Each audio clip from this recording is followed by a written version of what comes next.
Il est possible, bien-aimé, que tu sois malade maintenant que je suis en train de parler, que tu sois malade maintenant et que Dieu puisse te guérir. Il est possible. Il l'avait déjà fait dans les temps anciens et il peut encore le refaire dans les temps présents. La maladie vient pour tuer tes finances. La maladie vient pour te bloquer dans toutes sortes de tes activités. Et toi, tu t'es déjà tellement habitué à cette habitude. Non, non.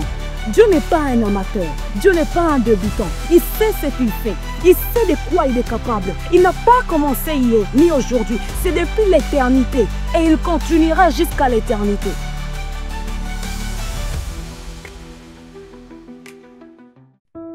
Bonjour à tous, ce soir encore nous nous retrouvons sur la plateforme Holy Spirit Go pour parler un peu des Écritures selon l'Esprit. Et ce soir, nous avons été inspirés de vous parler un peu de votre santé. Une chose que moi j'ai compris avec la santé, c'est que dans la vie, il y a de hauts et des bas.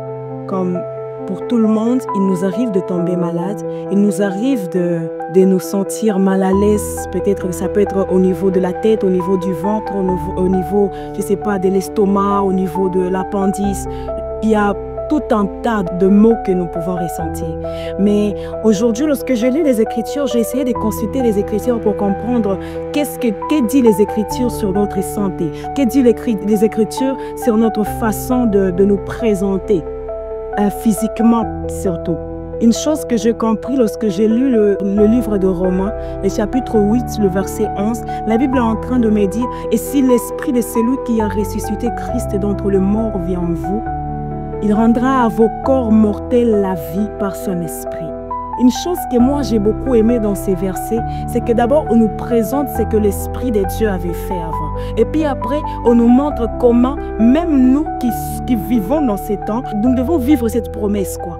Une chose que j'ai aimé dans ces versets, c'est que l'Esprit, il est d'abord capable de donner la vie à un corps qui est mort, à un corps qui n'a plus de vie.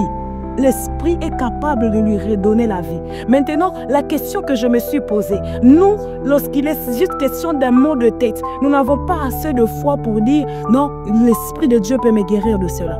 Jésus peut me guérir de cela. Pourtant, la Bible est en train de me dire qu'il a même redonné au corps mortel la vie. Qu'est-ce qui est impossible à Dieu? Une chose dont je suis venue te parler ce soir, c'est que au-delà de croire en Dieu comme il peut nous bénir, au-delà de croire en Dieu qu'il peut faire des grands miracles avec nous, une chose que nous devons aussi savoir, une chose que nous devons aussi augmenter à notre foi, c'est que Dieu nous doit une bonne santé. La Bible est en train de me dire par le meurtrissure de Jésus, nous avons été guéris. Une chose que j'ai aimée, moi, c'est que même la maladie n'est pas acceptée par la Bible. Alors pourquoi toi tu acceptes cette vie-là?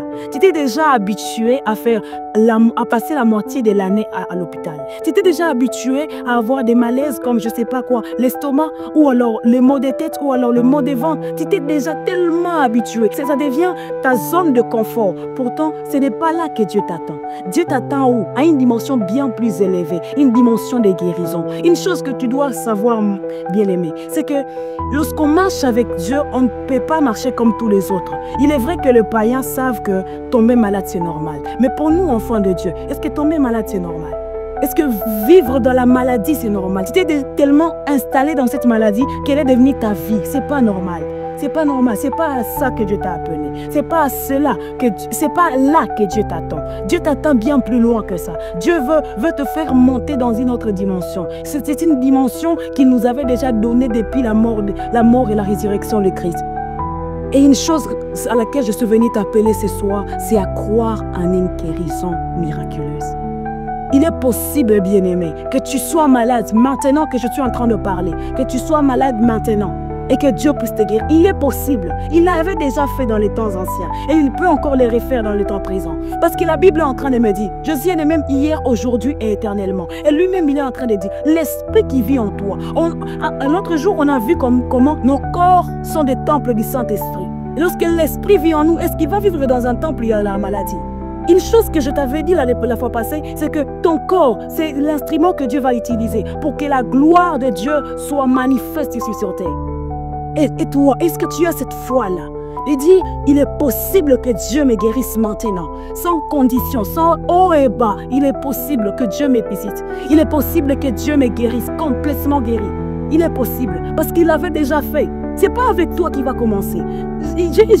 J'ai toujours eu l'habitude de dire, Dieu n'est pas un amateur, Dieu n'est pas un débutant. Il sait ce qu'il fait, il sait de quoi il est capable. Il n'a pas commencé hier, ni aujourd'hui. C'est depuis l'éternité et il continuera jusqu'à l'éternité.